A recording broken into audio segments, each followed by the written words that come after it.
Hi అండి, అందరూ ఎలా ఉన్నారు? Welcome to my channel Telugu వంటకాలు బై జయ. మీ జయ ఈరోజు మీ ముందుకి ఒక సరికొత్త రెసిపీ వచ్చిందండి. అసలే వాతావరణం బాగాలేదు కదా, చల్ల చల్ల వెదర్లోని ఇలాగా హాట్గా ఏమైనా మిరియాల రసం లాంటివి పెట్టుకుంటే చాలా టేస్టీగా ఉంటుందండి. చూడండి, దానికోసం అయితే ఒక పావు కేజీ టమాటాలు, కొంచెం నిమ్మకాయ సైజ్ అంత చిన్న చింతపండుని వేసి ఉడకబెట్టుకున్నానండి.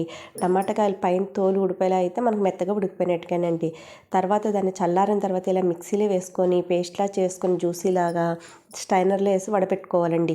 ఈ చింతపండు, టమాటాలు, పిప్పంతా తీసేసుకుంటే మనకి చారు అన్నది బాగుంటుందండి. దానికోసం మనం మిరియాల్లో పౌడర్ చేసుకుంటాకండి. మిరియాల చారుకి ఇదైతే తీసుకున్నానండి. చిన్న మామిడల్లం అండి. ఈ మామిడల్లం అన్నది మనకి ఈ శీతాకాలంలో గొంతుకి కఫం ఏమైనా ఉన్నా పోవడానికి పనిచేస్తుంది. మిరియాలు ఒక స్పూను, ధనియాలు ఒక స్పూను, జీలకర్ర ఒక స్పూను, అలాగే వెల్లుల్లి రేకలు ఇవన్నీ వేసుకొని ఇలా పౌడర్లా చేసుకోవాలండి. ఈ కచ్చాబచ్చగా చేసుకుంటేనే ఈ మిరియాల రసానికి టేస్ట్ వస్తుంది. ఇప్పుడు మట్టి దాకా అయితే పెట్టుకొని ఇందులో పోపు దినుసులు వేసుకొని వేయించుకుంటున్నానండి. ఈ పోపు కోసం అయితే నేను గానుగ నూనె తీసుకున్నానండి. మట్టి దాకలోని టమాటా రసం పెట్టుకోవడం వల్ల చాలా టేస్టీగా ఉంటుందండి. హెల్త్కి కూడా చాలా మంచిది. చూసారు కదా, ఈ కరివేపాకు ఇవన్నీ ఎక్కువగా వేసుకొని వేయించుకుంటే ఈ కరివేపాకున్న ఫ్లేవర్ కూడా మంచి రసంలో దిగి చాలా టేస్టీగా ఉంటుందండి. ఇంగు కూడా వేసుకుంటేనే మిరియాల చారు అన్నది చాలా టేస్ట్ వస్తుందండి. చూసారు కదా, ఇవన్నీ మంచిగా వేయించుకున్న తర్వాత అయితే ఒక మీడియం సైజ్ చిన్న ఉల్లిపాయని రెండు మూడు పచ్చిమిరపకాయలు కట్ చేసుకొని వేసుకున్నాను. ఎందుకంటే ఆల్రెడీ మనం మిరియాలు వేస్తాం, ఘాటు ఎక్కువగానే ఉంటుందండి. మరీ ఎక్కువైనా చిన్నపిల్లలు ఉన్నవారు తినలేరు కదా.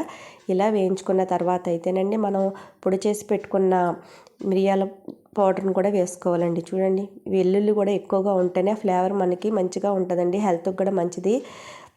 రంప, దగ్గు, గొంతుకు నొప్పి అయి ఉన్నప్పుడు ఇలా మిరియాల చారు పెట్టుకుంటే నోటికి ఏమీ తినబుద్ధి కానప్పుడు చక్కగా చాలా టేస్టీగా ఉంటుందండి. హెల్త్కి కూడా చాలా మంచిది. శీతాకాలంలో ఇలా చేసుకోవడం వల్ల ఇవన్నీ కొంచెం వేగిన తర్వాత అయితే అండి ఉప్పు, పసుపు, కారం మన టేస్ట్కి తగినట్టుగా వేసుకోవాలండి.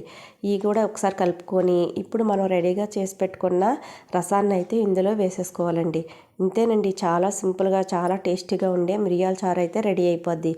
ఇది వేసుకున్న తర్వాత ఒకసారి కలుపుకొని ఉప్పు, కారము, పులుపు అన్నీ సరిపోయలేదో చూసుకొని, పులుపు అది ఎక్కువగా ఉంటే మనకి కొంచెం వాటర్ వేసుకుంటే సరిపోద్దండి.